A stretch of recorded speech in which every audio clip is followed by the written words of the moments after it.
అందరికీ నమస్కారం। ఈరోజు సంక్రాంతి భోగి పండుగ సందర్భంగా అందరూ కలిసి ఈరోజు భోగి మంటలు వేసుకోవడం జరిగింది। ముఖ్యంగా ఈ భోగి మంటలు విశేషము ఉన్నటువంటి పాత తరాన్నంతా పాత వస్తువులన్నిటిని పాత జ్ఞాపకాలన్నిటిని పాత పరిస్థితులన్నిటిని ఈ మంటల్లో వేసి ఇప్పటి నుంచి మనము కొత్త జ్ఞాపకాలని కొత్త జీవితాన్ని ప్రారంభించే విధంగా అందరి జీవితాల్లో ఈ సంక్రాంతి భోగి పండుగ అనేది అందరి జీవితాల్లో సంతోషాన్ని తీసుకురావాలని చెప్పి ముఖ్యంగా రైతులు ఈ సంక్రాంతి పండుగ టైంలో కొత్త పంటను తీసుకొని ఇంటికి రావడం జరుగుతుంది। ఈ సందర్భంగా పల్లెల్లో ఎంతో ఆనందంగా ఈ పండుగను జరుపుకుంటున్నారు।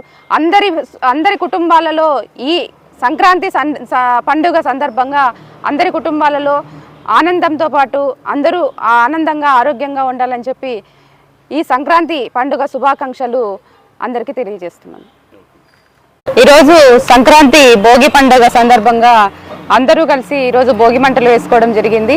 ముఖ్యంగా ఈ భోగి మంటలు విశేషము ఉన్నటువంటి పాత తరాన్నంతా పాత వస్తువులన్నిటిని పాత జ్ఞాపకాలన్నిటిని పాత పరిస్థితులన్నిటిని ఈ మంటల్లో వేసి ఇప్పటి నుంచి మనము కొత్త జ్ఞాపకాలని కొత్త జీవితాన్ని ప్రారంభించే విధంగా అందరి జీవితాల్లో ఈ సంక్రాంతి భోగి పండుగ అనేది అందరి జీవితాల్లో సంతోషాన్ని తీసుకురావాలని చెప్పి ముఖ్యంగా రైతులు ఈ సంక్రాంతి పండుగ టైంలో కొత్త పంటను తీసుకొని ఇంటికి రావడం జరుగుతుంది।